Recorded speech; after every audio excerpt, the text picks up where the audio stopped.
नमस्कार छात्रों, मैं अवतार सिंह राठौर और तरंग मैथमेटिक्स क्लास दतिया के तहत मैं एक पूरा एक प्रश्नावली जो है 1.1 इसको मैं आज पूरी सॉल्व इस वीडियो में करूंगा। और आप सभी घर बैठे लॉकडाउन की कंडीशन को देखते हुए आप घर बैठे ही पूरी प्रश्नावली को कर पाओगे। और जो चीज़ समझ में ना आए वो कमेंट्स बॉक्स में डाल के क्वेश्चन ज़रूर पूछ सकते हो आप लोग। और मैं यहाँ पर टाइम ज़्यादा ना लेकर अध्याय को स्टार्ट करता हूँ। पहला अध्याय, उसकी प्रश्नावली पहली, तो यहाँ पर वीडियो ज़्यादा लंबा ना हो इसलिए मैं भी केवल उन चीज़ों पर फोकस करूँगा जिससे आप प्रश्नावली को सॉल्व कर पाओ और आसानी से समझ पाओ। इसके लिए यहाँ पे कुछ चीज़ें बेसिक मैंने पहले वीडियो में समझा चुका हूँ, लेकिन फिर थोड़ा सा मैं इन पर चर्चा करता हूँ। सबसे पहले यदि हम बात करें प्रश्नावली 1.1 की, प्रश्नावली जो 1.1 है वो दो चीज़ों पर निर्भर है। उनमें जो प्रमुख जो चीज़ है वो आपके है यूक्लिड विभाजन प्रमेय का। तो आपके यूक्लिड विभाजन प्रमेय का, सबसे पहले यूक्लिड विभाजन प्रमेय क्या होती। तो प्रमेय का अर्थ क्या है सबसे पहले ये जान लो। मैं बता चुका था लेकिन फिर से मैं एक लाइन में इसको दोहरा दे रहा हूँ। प्रमेय का अर्थ है एक सिद्ध किया हुआ कथन। क्या? एक सिद्ध किया हुआ कथन जिसका प्रयोग हम अन्य कथनों को सिद्ध करने में प्रयोग करते हैं। किस तरीके से कथन जो सिद्ध किया हुआ है, जैसे प्रमेय का जो चर्चा हम पहले कर चुके हैं। जो प्रमेय है वो क्या थी? यूक्लिड विभाजन जो एल्गोरिथम प्रमेय है वो आपके प्रमेय का ये है, a बराबर BQ प्लस R। ठीक है, जहाँ जो R होता है, R की कंडीशन क्या होती है कि जो R होता है या तो वो 0 के बराबर होता है या फिर वो 0 से हमेशा बड़ा होता है R, जबकि B के मान से R हमेशा कैसा होता है? छोटा होता है। ठीक, R छोटा है B से। ये यूक्लिड विभाजन प्रमेय का है। इसका मतलब क्या, आपने को हिंदी में पढ़ा होगा, भाज्य बराबर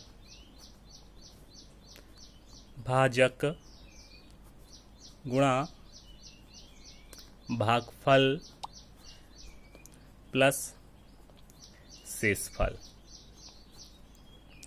भाज्य मतलब जिसमें हम भाग देते हैं, भाजक जिसका हम भाग देते हैं, भागफल भाजक का भाज्य में भाग देने पर कितनी बार भाग गया वो क्या कहलाता है? भाग का फल, भागफल।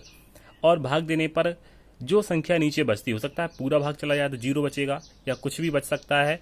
तो जो भागफल में क्या होता है, जो बचा हुआ जो आपके भागफल देने पर, आपका भाग देने पर जो भी बचता है उसे अपन बोलते हैं शेषफल। ठीक, अब यहाँ पर आप देखिए, जैसे कंडीशन के रूप में हमने यहाँ पे लिख दिया, मान लीजिए हमने भाज्य को मान लिया a, इसकी जगह हमने क्या मान लिया? a क्या है? हमारा भाज्य है। और भाग हम किसका दे रहे हैं? मान लीजिए संख्या b का हम क्या दे रहे हैं? भाग दे रहा है। और b का भाग देने पर कितनी बार भाग गया? मान के चलो हम चलते हैं यहाँ पे q बार हमने क्या दे दिया? भाग दे दिया। ठीक है, और भाग देने पर कुछ ना कुछ यहाँ पर जो बचा है वो अपन क्या कहते हैं? उसे शेषफल या उसी को कहते हैं अपन R से प्रदर्शित करते हैं। ठीक है, अब यहाँ पर आप एक चीज़ देखोगे, ये जो यूक्लिड विभाजन जो प्रमेय का है वो आपके क्या है? a बराबर BQ प्लस R। इसका हिंदी यदि रूपांतरण करें तो सेम यही चीज़, भाज्य बराबर भागफल गुणा भागफल। ठीक है, भाज्य भाजक लिखा है, b की जगह क्या है? भाजक, q की जगह क्या है? भागफल, r की जगह क्या लिखा है? शेषफल। इसी को अपन कहते हैं, क्या कहते हैं इसको? यूक्लिड विभाजन प्रमेय का। अब ये सिद्ध किया हुआ कैसा है, तो इसके लिए अपन चर्चा कर लेते हैं किस प्रकार से सिद्ध किया हुआ है। मान लीजिए भाजक अपना है 2 और भाज्य अपना 5 में अपन भाग दे रहे हैं, तो जिसमें भाग देते हैं वो क्या कहलाता है? भाज्य। ये भाज्य है और भाजक कितना है? 2। यदि अपन 5 में यदि भाग दें तो 5 में भाग देने पर भाग कितनी बार गया? 2 बार गया। यहाँ पर कितने आ गए? 4 आ गए, बचे कितना? 1 बचा। ठीक है, तो 2 का भाग देने पर कितने आए? यहाँ पर 4 आए। भाग कितनी बार गया? 2 बार गया, बचा कितना? 1। ये किसका मान हो गया? ये मान हो गया B का। ये किसका मान हो गया? A का। ये मान किसका हो गया? Q का। ये मान किसका हो गया? R का। ठीक, अब यहाँ पर आप एक चीज़ देखोगे कि ये प्रमेय क्या कहती है? सिद्ध किया हुआ भाज्य क्या है? 5। ठीक है, भाज्य की जगह 5। ये दोनों पक्ष कैसे होने चाहिए? इक्वल होने चाहिए। इसमें बराबर का निशान लगाया, जितना मान इधर रखा है उतना ही मान इसको हम सॉल्व करेंगे तो वही मान आना चाहिए। तो आप यहाँ पर देखोगे कि सबसे पहले भाजक, अपना भाजक इसमें कितना है, b की वैल्यू कितनी है, 2, 2 रख दिया।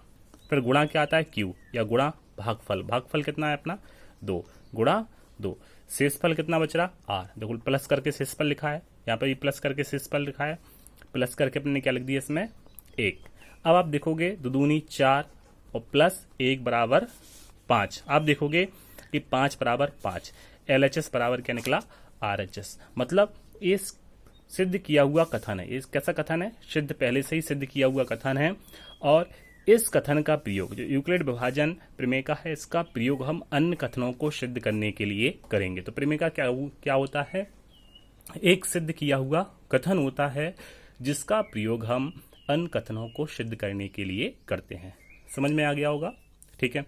उसके बाद इसमें दूसरे शब्द का एक प्रयोग किया गया है, एल्गोरिथम, ठीक है, दिख रहा है यहाँ पे एल्गोरिथम। ध्यान से समझना, यूक्लिड विभाजन एल्गोरिथम और यूक्लिड विभाजन प्रमेय का। तो प्रमेय का क्या है, सिद्ध किया हुआ कथन, ठीक है।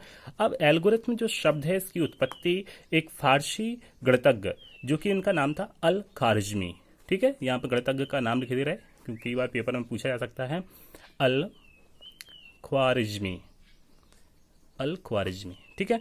तो ये जो गणितज्ञ थे, फारसी जो गणितज्ञ थे अल ख्वारिज़मी, इनके नाम से एल्गोरिथम का शब्द लिया गया है। एल्गोरिथम का मतलब होता है, इसकी यदि हम परिभाषा दी, हम किताबी रूप में कहें तो एक सुपरिभाषित चरणों की एक श्रृंखला, जो एक विशेष प्रकार की समस्या को हल करने के लिए एक विधि या प्रक्रिया है। मतलब किसी भी समस्या को हल करने के लिए एक चरणबद्ध, एक श्रृंखलाबद्ध तरीके से उसको हम हल करना, किसी भी समस्या को एक चरणबद्ध तरीके से हल करना ही क्या कहलाता है, एल्गोरिथम कहलाता है। यदि अपनी भाषा में हम कहें, किसी भी समस्या को हल करने के लिए एक सुपरिभाषित चरणों की एक श्रृंखला या विधि ही क्या कहलाती है, एल्गोरिथम कहलाती है। ओके, समझ में आ गया।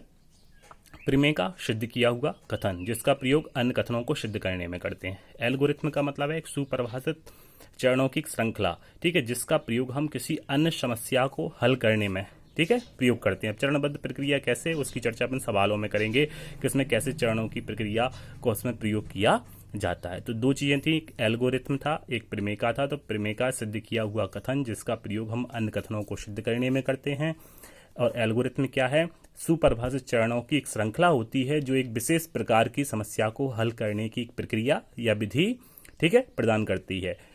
इसके बाद हम सवालों पे पहुंचते हैं डायरेक्ट। इतना आपको समझ में आ गया होगा कि एल्गोरिथम जो प्रमेय का है वो क्या है, A बराबर BQ प्लस R, जहाँ जो R है वो या जीरो से क्या है बड़ा, आपका जीरो से क्या है बराबर, या जीरो से क्या है बड़ा, और जबकि B से हमेशा कैसा होता है, छोटा, ठीक। इसको अपन सवालों में चलते हैं। ये तरंग कॉम्पिटिशन क्लासेस के पेज पर और तरंग मैथमेटिक्स क्लास। सबसे पहले हम सवालों की चर्चा करते हैं। निम्नलिखित संख्याओं का HCF ज्ञात करने के लिए यूक्लिड विभाजन, देखो ये क्या लिखा है, एल्गोरिथम, मतलब चरणों की प्रक्रिया के तहत हमें गुजरना है।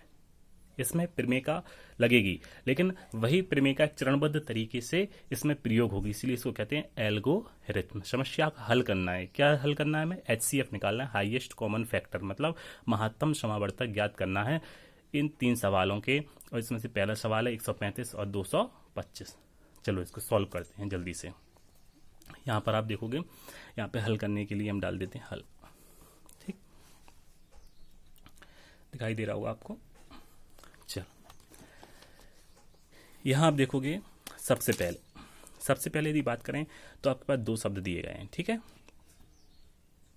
और दो शब्द आपने दिए हैं। तो सबसे पहले देखते हैं इन दोनों में बड़ा क्या है। सबसे पहली चीज तो आपको यही लिखना है कि यहाँ पे आपको लिखना है 225, ठीक है। यहाँ भी लिख सकते हो, यहाँ 225 बड़ा है किससे, 135 से। सबसे पहली चीज ध्यान रखना है, 2 संख्या दी जाएंगी, दोनों संख्याओं में से आपको ये पता करना है सबसे पहले बड़ी संख्या कौन सी है। आपने देखा 225 बड़ा है, तो हमने 2 इसकी साइड देखा, वो अब 2 मुंह खुला हुआ है, तो ये बड़े संख्या का प्रदर्शित करता है। 225 135 से बड़ा हो गया। अब आपको क्या करना है, जो बड़ी संख्या होती है उसको अपन को मानना है ए का मतलब होता है भाज्य, और जो छोटी संख्या है उसे अपन मानेंगे बी का मतलब है भाजक। मतलब हम 135 का भाग देंगे किसमें, 225 में, ठीक, पहली चीज। लेकिन आपको पता होगा जो यूक्लिड विभाजन प्रमेय है, अपन ने पढ़ा था, क्या थी, पेज उठा के हम दिखा दे रहे, यूक्लिड विभाजन एल्गोरिथम प्रमेय यही थी। इस प्रमेय का इसमें प्रयोग होगा, लेकिन इस प्रमेय का प्रयोग हम जब तक करेंगे जब तक कि आर की वैल्यू 0 नहीं आ जाती। ध्यान से सुनना, इस प्रमेय का प्रयोग हम जब तक करेंगे जब तक आर की वैल्यू कितनी नहीं आ जाती, 0 नहीं आ जाती। ठीक, यहाँ पे देखते हैं, दो संख्या दी, किसका प्रमेय करेंगे, ठीक है, यूक्लिड विभाजन प्रमेय का प्रयोग करने पर। ठीक है, तो प्रमेय क्या होती है,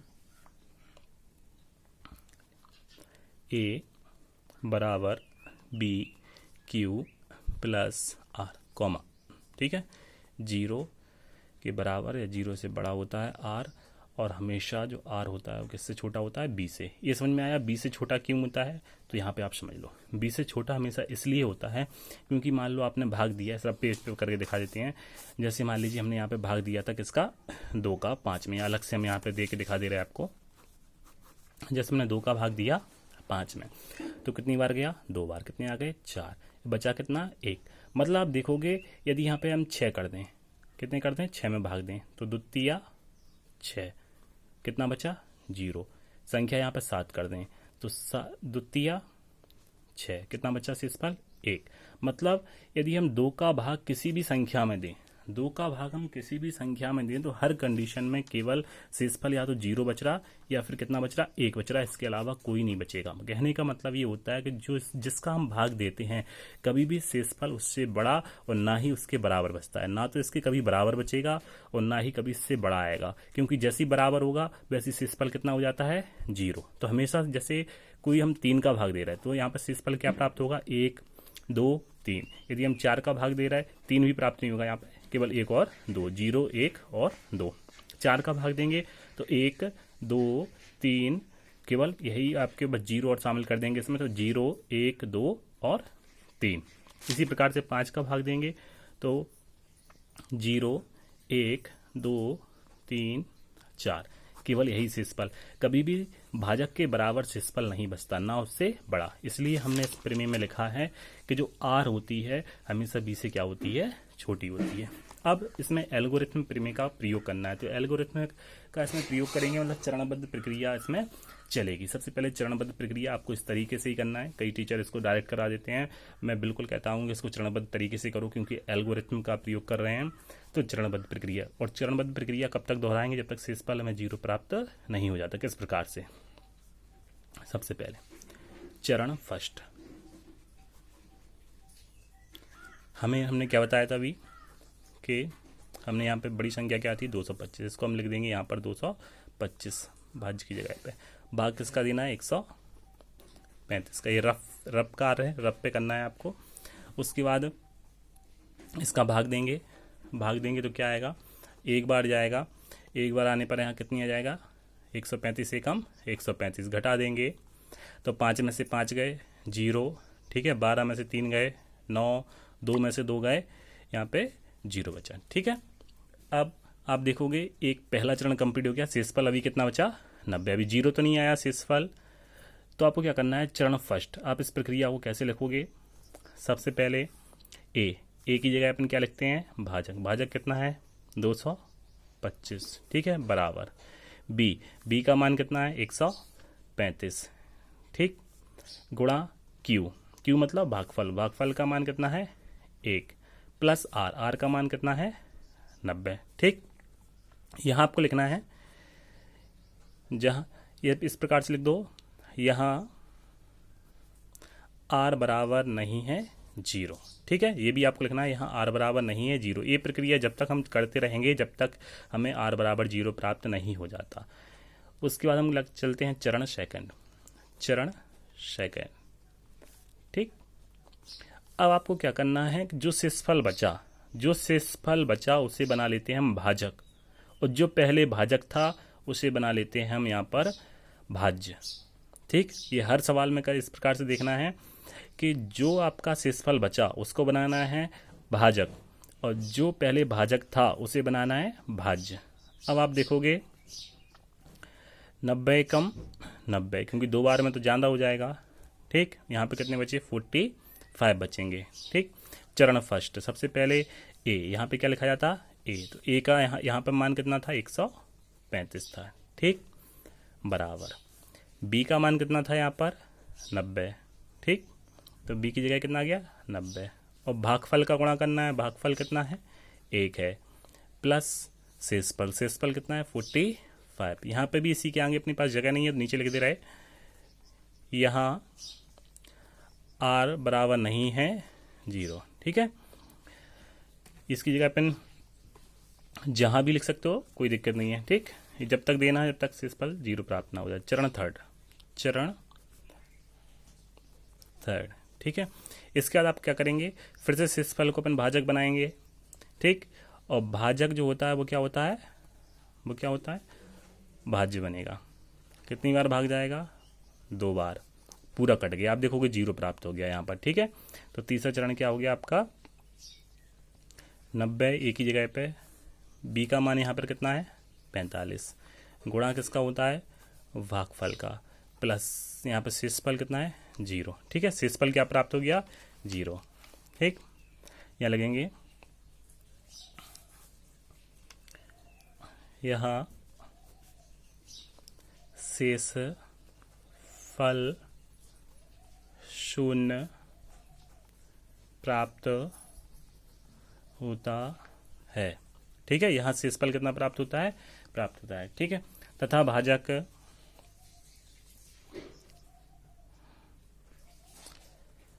कितना है?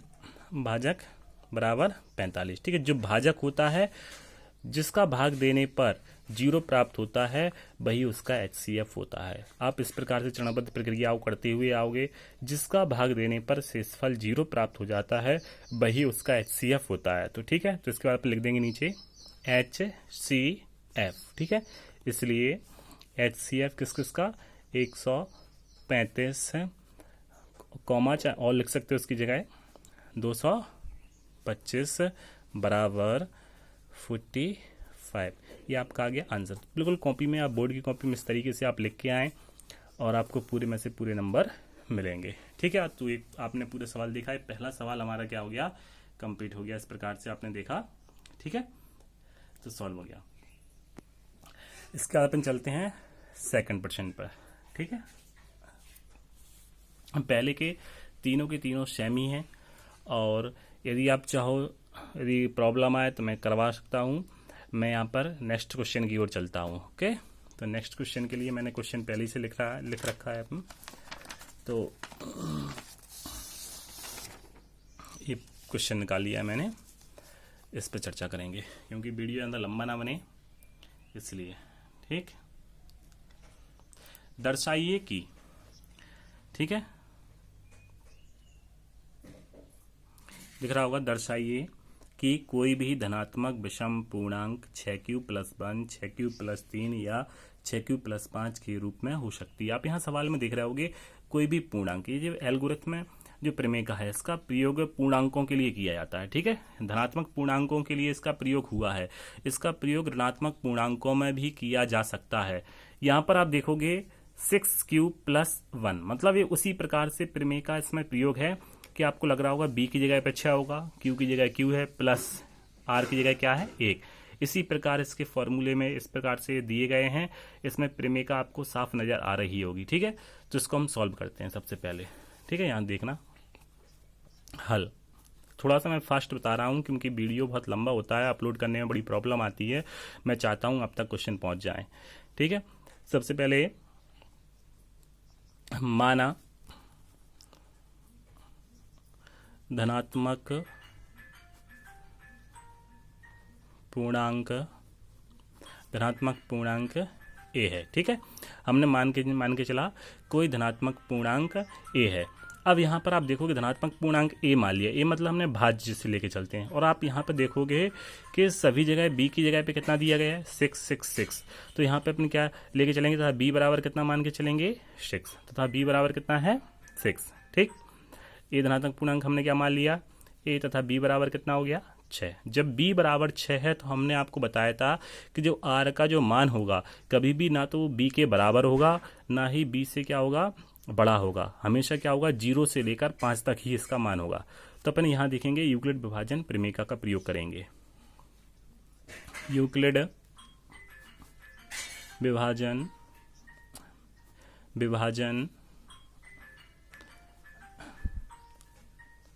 प्रमेय का प्रयोग करने पर क्या होगा, a बराबर बी क्यू प्लस आर। ठीक है, जहां अब यहाँ पर आप देखोगे b रखा है, हम डायरेक्ट b की जगह b का मान रख सकते हैं। b का मान कितना है 6, तो इसकी जगह अपन क्या लिख दे रहे हैं 6 लिख दे रहे हैं। ठीक है, जहां जो r है, r का मान किससे कहाँ तक होगा, क्योंकि b का मान है 6 और b से हमेशा क्या होगा छोटा ही होगा और 0 से लेकर 5 तक होगा। 0 1 2 3 4 5। ठीक है, अब आप देखोगे कि हमने मान के चले थे, माना a एक धनात्मक पूर्णांक है। ठीक है, और b का मान कितना है 6, तो यूक्लिड विभाजन प्रमेय से जो a का जो मान होगा वो किस रूप में होगा 6³ प्लस r के रूप में, और यहाँ जो r का मान है वो 0 1 2 3 और 4 और 5 इनमें से कुछ भी हो सकता है r की जगह पे। तो हम लेके चलते हैं a के सभी संभव मान। ठीक है, यहाँ पे लिखते हैं a के सभी संभव मान। ठीक है, ए जो a है, a के सभी संभव मान क्या होंगे, सबसे पहले a की जगह पे हम क्या लिख देंगे, r की जगह पे पहले लिखेंगे 0, फिर r की जगह पे क्या लिखेंगे 1, फिर r की जगह पे कितना लिखेंगे 2, फिर 3, इसी प्रकार से। तो सभी संभव मान किस रूप में होंगे 6³ यदि 0 रखेंगे तो 6³ आ जाएगा, कॉमा 6³ प्लस 1 6³ प्लस 2 6³ प्लस 3। ठीक है, दिख रहा है, और 6³ प्लस 4 कॉमा 6³ प्लस 5। ठीक है, तो आपने देखा कि a के सभी संभव मान कैसे होंगे 6³, क्योंकि r की जगह 0 रख दो। एक बार यदि हम 1 रख देंगे तो ये आ जाएगा, 2 रख देंगे तो ये आ जाएगा, 3 रख देंगे तो ये आ जाएगा, 4 रख देंगे तो ये मान आ जाएगा, 5 रखने पर ये मान आ जाएंगे। तो सब a के सभी संभव मान इस प्रकार से ठीक है होंगे। ठीक, ये हमने लिख दिया। इसके बाद आप सभी देखोगे कि यहाँ पर पहला दूसरा यहाँ पे देखो पहला दूसरा और चौथा, यहाँ पे पूछा क्या जा रहा है कि धनात्मक विषम पूर्णांक। धनात्मक विषम पूर्णांक, विषम संख्याएं कौन सी होती हैं, विषम संख्याएं वे होती हैं जिनमें 2 का भाग ना जाए। इस तरह जिन विषम संख्याएं भी होती हैं इनमें 2 का भाग ना जाए, और सम संख्या क्या होती है इनमें 2 का भाग चला जाता है, वो सभी सम संख्याएं होती हैं। तो आप देखोगे इसमें भी 2 का भाग जा रहा,